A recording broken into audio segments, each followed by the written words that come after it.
پھر اللہ تبارک و تعالیٰ نے آگے ارشاد فرمایا حضرت آدم کی پیدائش کا واقعہ. کچھ مفسرین نے لکھا اللہ نے مشورہ کیا تھا فرشتوں سے، وَإِذْ قَالَ رَبُّكَ لِلْمَلَائِكَةِ إِنِّي جَاعِلٌ فِي الْأَرْضِ خَلِيفَةً. لیکن کچھ مفسرین کہتے ہیں کہ اللہ کو ضرورت نہیں فرشتوں سے مشورہ کرنے کی.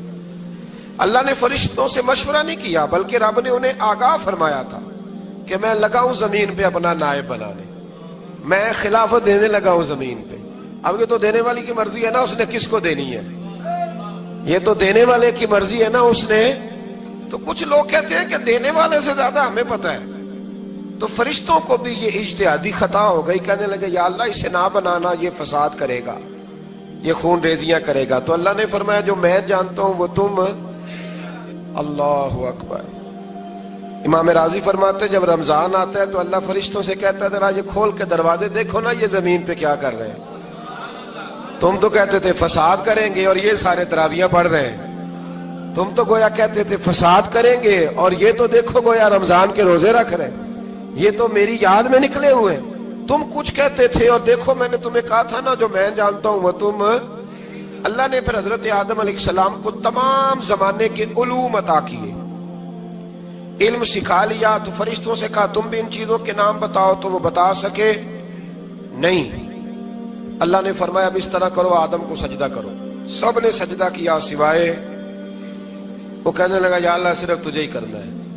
کرنا بھی صرف اللہ کو چاہیے، پر رب کے آگے بھی جھکنا چاہیے، اور جس کے سامنے رب جھکائے نا وہاں بھی. اور یہ جو عاجزی ہے نا، یہ جو جھکنا ہے، یہ علم کے آگے ہے. ہماری مصیبت یہ ہے کہ ہم علم کے آگے بھی گردن جھکانے کو تیار نہیں ہوتے، وہاں بھی ہم خود عالم فاضل بن جاتے.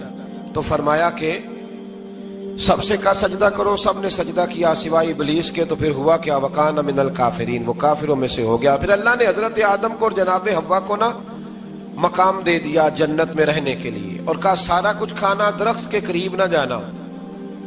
ابھی آپ کسی سے کہہ دیں تھوڑا سا کہ پیچھے نہ دیکھنا، یعنی اگر میری سمجھ لیں ادب کی وجہ سے کوئی 1.5-2 منٹ یا 6 منٹ نہیں بھی نہ دیکھے گا تو سوچے گا ضرور کہ پتہ نہیں اب پیچھے کیا ہے، مصیبت کیا ہے. یعنی آپ کہہ کے دیکھ لیں کسی کو پیچھے نہ دیکھنا. فطرت ہے نا انسان کی، وہ جستجو کرتا ہے. کہا اس درخت کے پاس نہ جانا. تو حضرت حوا سلام اللہ علیہ کہتے ہیں دل میں خیال رہتا تھا کہ آخر ہے کیا درخت کے پاس. یہی انسان کا عقیدہ توحید ہے کہ جہاں سے رب منع کر دے وہاں وہ منع ہو جائے. اور یہ ان کی خطا نہیں تھی، یہ اللہ کی حکمت تھی، چونکہ رب نے تو پہلے کہہ دیا تھا بنایا ہی زمین کے لیے، تو یہ تو سارا کچھ ہونا تھا تو زمین پہ آنا تھا نا. تو حضرت حوا اور جناب آدم کے پاس شیطان آیا. اب اس کو نکال تو دیا تھا پر ابھی اس کا جنت میں آنا جانا بند نہیں ہوا تھا، یہ بھی اللہ کی حکمت تھی. تو وہ کہنے لگا تمہیں پتہ ہے بعد میں مر جاؤ گے. تو حضرت حوا کہنے لگی کیا موت بھی آئے گی؟ کہاں، اس کی تکلیف بھی بڑی ہوگی، تو پھر بچیں گے کیسے؟ تو کہنے لگے پھل کھا لو اس درخت کا. تو بچنے کے لیے پھل کھایا تھا. اس طرح لوگ آج بہت سارے کام بچنے کے لیے کرتے ہیں پر بچ سکتے. بچنے کے لیے پھل کھایا تو اللہ نے فرمایا زمین پہ چلے جاؤ. تو حضرت آدم زمین پہ آئے. پھر کئی 100 سال روتے رہے. فَتَلَقَّى آدَمُ مِن رَبِّهِ کَلِمَاتٍ. تو پھر اللہ نے خود ہی جناب آدم کو کچھ کلمے سکھائے. علامہ اسماعیل لکی فرماتے ہیں وہ کلمے یہ تھے کہ حضرت آدم نے میرے نبی کا وسیلہ پیش کیا، اللہ کریم نے جناب آدم کی دعا کو مقبول فرما لیا. پھر آگے بنی اسرائیل کا ذکر آ جاتا ہے. اللہ تعالیٰ نے بنی اسرائیل، آج آپ اسی قوم کو یہودی کہتے ہیں، ان کو اللہ نے اس زمانے میں فضیلت عطا کی تھی بہت زیادہ. تو عرب کے اندر جب نبی پاک علیہ السلام نے اعلان نبوت کیا تو کچھ لوگوں نے یہ کہہ دیا کہ اگر یہ یہودی کلمہ پڑھ لیں گے تو ہم بھی پڑھ لیں گے. تو پھر اللہ نے انہیں یاد کرایا کہ تم اصل میں کیا ہو، تمہیں کلمہ پڑھنا چاہیے. تو اہل یہود کا تذکرہ کرتے کرتے رب کریم نے ایک بات یہ بھی ارشاد فرمائی کہ تم لوگوں کو تو کہتے رہے ہو کہ وہ نبی آنے والے ہیں، وہ نبی آنے والے ہیں، اور جب آ گئے ہیں تو ماننے کو تیار نہیں ہو. تو فرمایا تأمرون الناس بالبر وتنسون انفسکم وانتم تتلون الکتاب. لوگوں کو بھلائی کا حکم دیتے ہو اور اپنے آپ کو بھول جاتے ہو. افلا تعقلون، تمہیں عقل نہیں؟ پھر اللہ نے انہیں یہ بھی یاد کرایا کہ یاد کرو وہ زمانہ کہ جب فرعون نے خواب دیکھ لیا تھا کہ کوئی بچہ اس کی سلطنت کو تباہ کرے گا تو پھر اس نے تمہارے بچوں کو ذبح کرانا شروع کیا اور تمہاری بیٹیوں کو چھوڑتا تھا. فرمایا یہ بھی تو تم نے دیکھا. میں نے تمہیں پھر تم سے کہا جہاد کرو قوم عمالقہ کے خلاف, تو مقام طیہ میں جا کے یہ لوگ کہنے لگے ہم سے جہاد نہیں ہوتا. اللہ نے انہیں ایک میدان میں قید کر دیا. بڑی دلچسپ بات, قید تو لوگ ہوتے ہیں نا چار دیواری میں, تو اللہ نے بنی اسرائیل والوں کو جب انہوں نے کہا ہم جہاد نہیں کریں گے تو اللہ نے میدان میں قید کر دیا. میدان میں. یہ یاد رکھیں, جب انسان اللہ کی نافرمانی کرتا ہے تو اسے ایسی قید ملتی ہے جس کا اس نے تصور بھی نہیں کیا ہوتا. ایک میدان ہے مقام طیہ, قید ہو گئے. سارا دن سفر کرتے تھے, سارا دن. تو رات کو تھک کے سوتے تھے, صبح اٹھتے تھے نا جب, تو وہیں ہوتے تھے جہاں کل صبح چلے تھے. تو رب جب کسی کو قیدی بناتا ہے تو اسے زنجیروں کی سلاخوں کی ضرورت. دعا فرمائے اللہ تبارک و تعالی غموں سے نجات عطا فرمائے. یہ دعا فرمائے. ایسی قید دیتا ہے کہ جس سے پھر چھٹکارا ہو سکتا.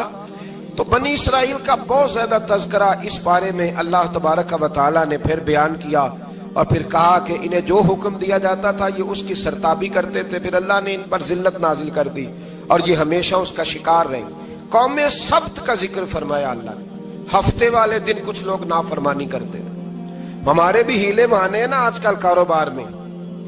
تو اسی سپارے کی آیت نمبر 65 کے اندر اللہ تعالیٰ نے حضرت داؤد کی قوم کا ذکر کیا کہ اللہ نے انہیں حکم دیا تھا کہ ہفتے والے دن مچھلیاں نہیں پکڑنی. تو وہ کہتے تھے چلو ہاتھ لگا کے نہیں پکڑنی, ہاتھ لگا کے. وہ ہمارے لوگ ہیلے بہانے تلاش کر لیتے ہیں نا.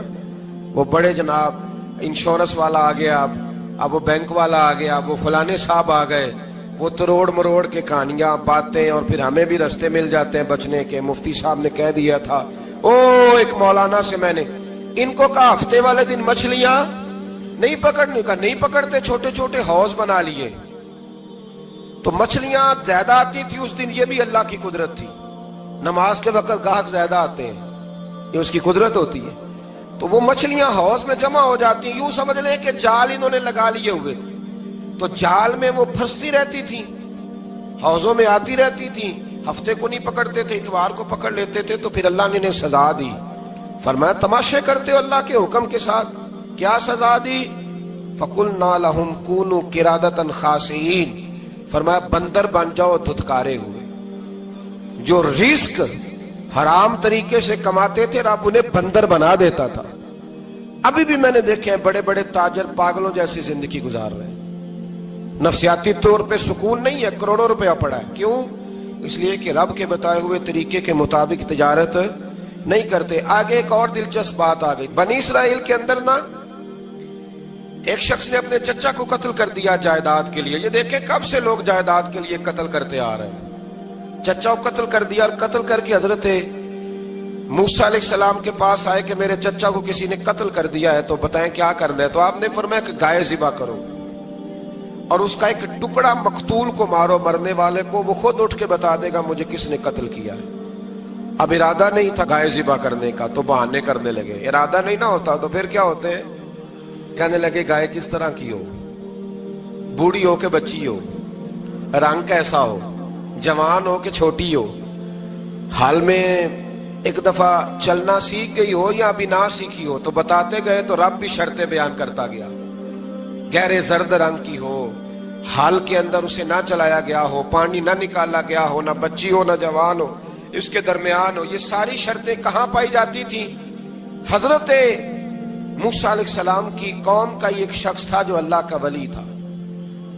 وہ جب انتقال کرنے لگا نا, اللہ اکبر, دیکھو رب ولیوں کی اولادوں پر بھی کتنا فضل فرماتا ہے. وہ جب انتقال کرنے لگا تو ایک اس کے پاس چھوٹی سی بچیا تھی, گائے کی بچی. اس نے جنگل میں چھوڑ دی. کہنے لگا یا اللہ میں تیرے نام پہ چھوڑتا ہوں, میرا بچہ جوان ہو جائے تو اسے دے دینا, اور تو سرمایہ ہی کوئی نہیں. بچہ بڑا ہوا تو بچہ بھی بڑا نیک تھا, اپنی ماں کا بڑا فرما بردار تھا. اس کی ماں نے کہا بیٹا تیرے باپ نے ایک گائے چھوڑی تھی. تو بچہ جنگل میں گیا اور جا کے کہنے لگا اے اللہ میری گائے مجھ سے ملا دے. تو رب کریم نے وہ گائے واپس کر دی. وہ گائے گھر لے آیا. اب وہ کہنے لگا اما بیچ دوں، تو اما کہنے لگی بیٹا میرے پوچھے بغیر نہ بیچنا۔ کئی دفعہ گاہک لگے پر اس نے کہا جب تک میری اما نہ کہے گی میں بیچوں گا۔ ادھر بنی اسرائیل والے شرطیں جتنی گائے کے بارے میں پوچھ چکے تھے وہ ساری اسی گائے میں پائی جاتی تھی، تو یہ ڈھونڈتے ڈھونڈتے وہاں پہنچ گئے، تو کہنے لگے گائے چاہیے، تو اس نے کہا بھی تمہاری مرضی سے نہیں، قیمت میری مرضی کی۔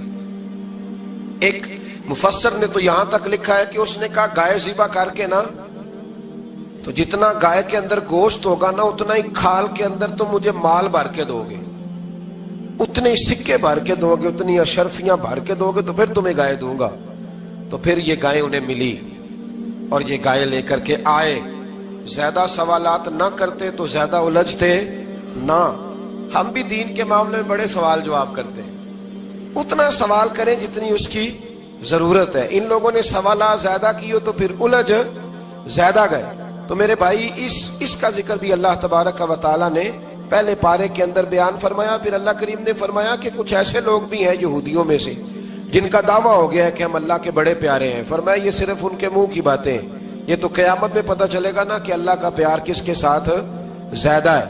اور پھر یہ بھی یہودیوں نے دعویٰ کیا ہے، اسی پارے میں اللہ فرماتے ہیں کہ ان کا دعویٰ ہے کہ ہم اللہ کے بڑے پیارے ہیں، جنت میں ہم ہی جائیں گے۔ تو اللہ فرماتے ہیں پھر مرنے کی دعا تو کرو، جنت میں تو مر کے جانا ہے نا۔ لیکن رب فرماتے ہیں یہ کبھی مرنے کی دعا نہیں کریں گے، اس لیے کہ انہیں پتہ ہے کہ ہم نے آخرت کے لیے کیا بھیجا۔ لے جی پہلا حکم آ گیا یا ایھا الذین آمنوا کہہ کے، پہلی آیت قرآن پاک کی پہلے سپارے میں پہلی آیت جس میں اللہ نے کہا یا ایھا الذین آمنوا، تو پہلا حکم آمنوا کہہ کے۔ آیت نمبر 104 میں جو اللہ نے حکم دیا ہے نا وہ نبی پاک کی تعظیم کا حکم ہے۔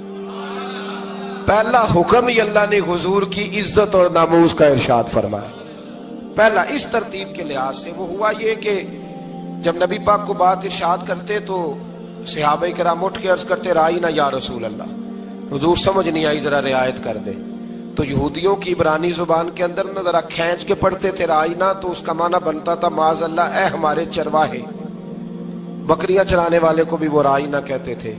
تو جب صحابہ یہ کہنے لگے تو اللہ نے منع ہی کر دیا، فرمایا میرے محبوب کے غلاموں اس لفظ کے پیچھے چھپ کے، اس لفظ کے پیچھے چھپ کے لوگ میرے نبی کی بے ادبی کر جاتے ہیں، تو جس لفظ کا کوئی ایک معنی بے ادبی والا بنتا ہو وہ لفظ بھی میرے نبی کے لیے نہ کہو، لفظ وہ والے کہو جس میں کوئی بے ادبی کا معنی نکلے نہ۔ یہاں لوگوں نے بڑے بڑے لفظ نہیں بول دیے پھر کہتے میرا مطلب یہ تھا، میرا مطلب وہ تھا، تو تو نے وہ لفظ بولا کیوں جس کا کوئی غلط مطلب بھی نکل سکتا تھا۔ اللہ نے فرمایا یا ایھا الذین آمنوا لا تقولوا رائینا، اے ایمان والو رائینا کہو ہی نہ۔ تو یا اللہ کیا کہیں؟ فرمایا وقولوا انظرنا، تم کہو یا رسول اللہ ایک نظر فرمائیے۔ انداز دیکھیے، انظرنا ایک نظر۔ تو ہمارے بزرگ تو پہلے ہی بڑے پیار والوں نے کہہ دیا یا رسول اللہ انظر حالنا۔